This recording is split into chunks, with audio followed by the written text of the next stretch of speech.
Okay, we're back. I just used some rubberized and coated some of that stuff, made it look half decent. But yeah, we lowered it down. I was 1/32 off from this side, from here on the body to the frame was 1/32 more on this side than that side, and everything lined right up in my holes. I mean, you know, I didn't do a lot of measurements for the cab mounts, and pretty much everything lined right up. So that's gonna come out really good. I'm pleased with that. And this side, I figured I did make some measurements on this side, and I was gonna be like 1/4 inch off from my hole. I figured I could just slot the hole. But with my plate that I have down here underneath, which is just sitting here, and I'm gonna weld it on. But with this plate, I was able to take up my 1/4 inch and not even notice it.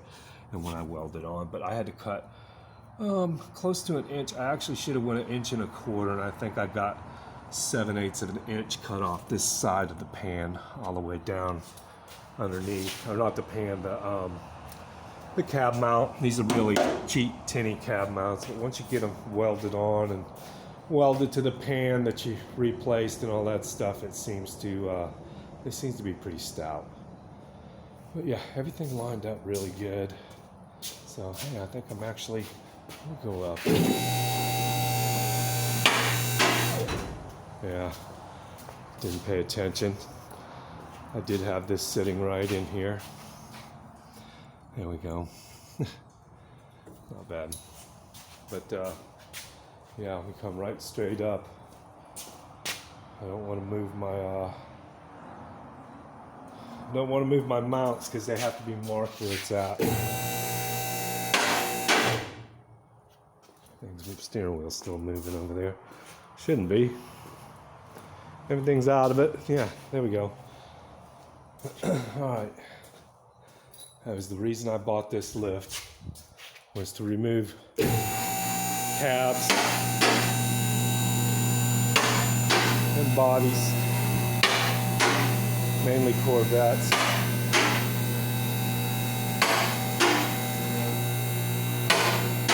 There we go. And you can see that one's touching a lot right there. Probably should have a 2x4 in that one.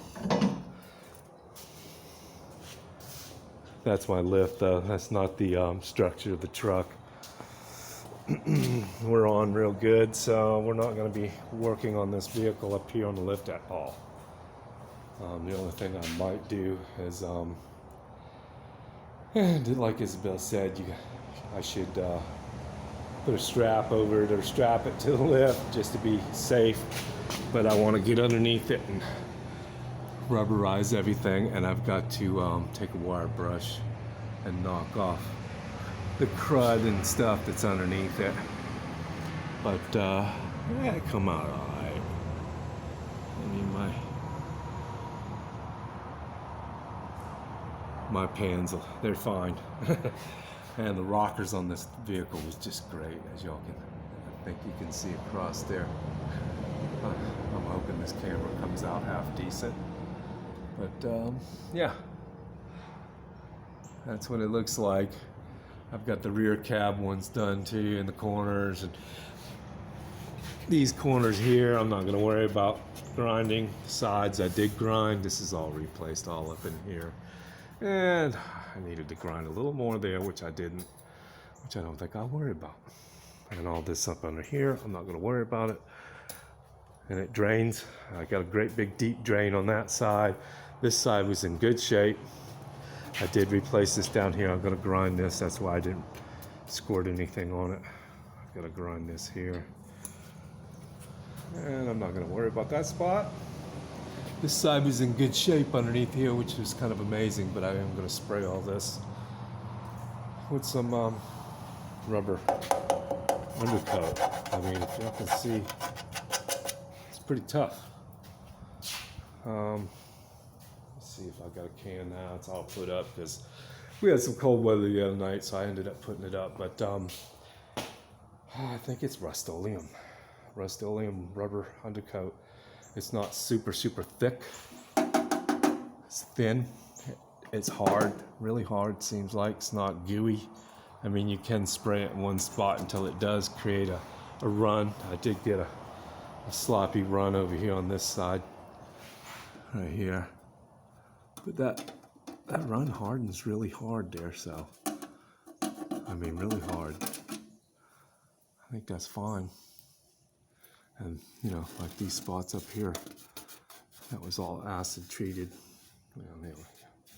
All acid treated, and I'm not too worried about it. Like I said, I just done 1 holes. That's why I replaced the floorboards. And we got to find more stuff, which was, you know, that's typical of any vehicle you do. So, and you just fix it. Sheet metal's not that expensive on this stuff. It's hard to make patterns, but once you do it a few times, you can learn. I still got a few more patterns I gotta make. They do sell these panels all the way out here, or up, I think. I don't know if it goes past the lip or how it goes, but as you can see, I need it. And also there's a spot on the inside under lip that goes through, as you can probably, yeah, you can see. There you go. I've got to do the inner lip that goes up underneath there, and they sell them fairly cheap. You know, less than $30 for the outer panel, and same for the inner. I think actually one of them's actually less than $20 at the inner lip, and it's the whole under lip of the truck, the door right here, lips from the bottom of the door and down in the shape of the lip, so that'll help. But yeah, so we're getting it. As Bob says, he ain't got it yet. We're working on it. All right, y'all. Stay tuned. Thanks for watching. That's what I'm fixing to work on now. Y'all take care.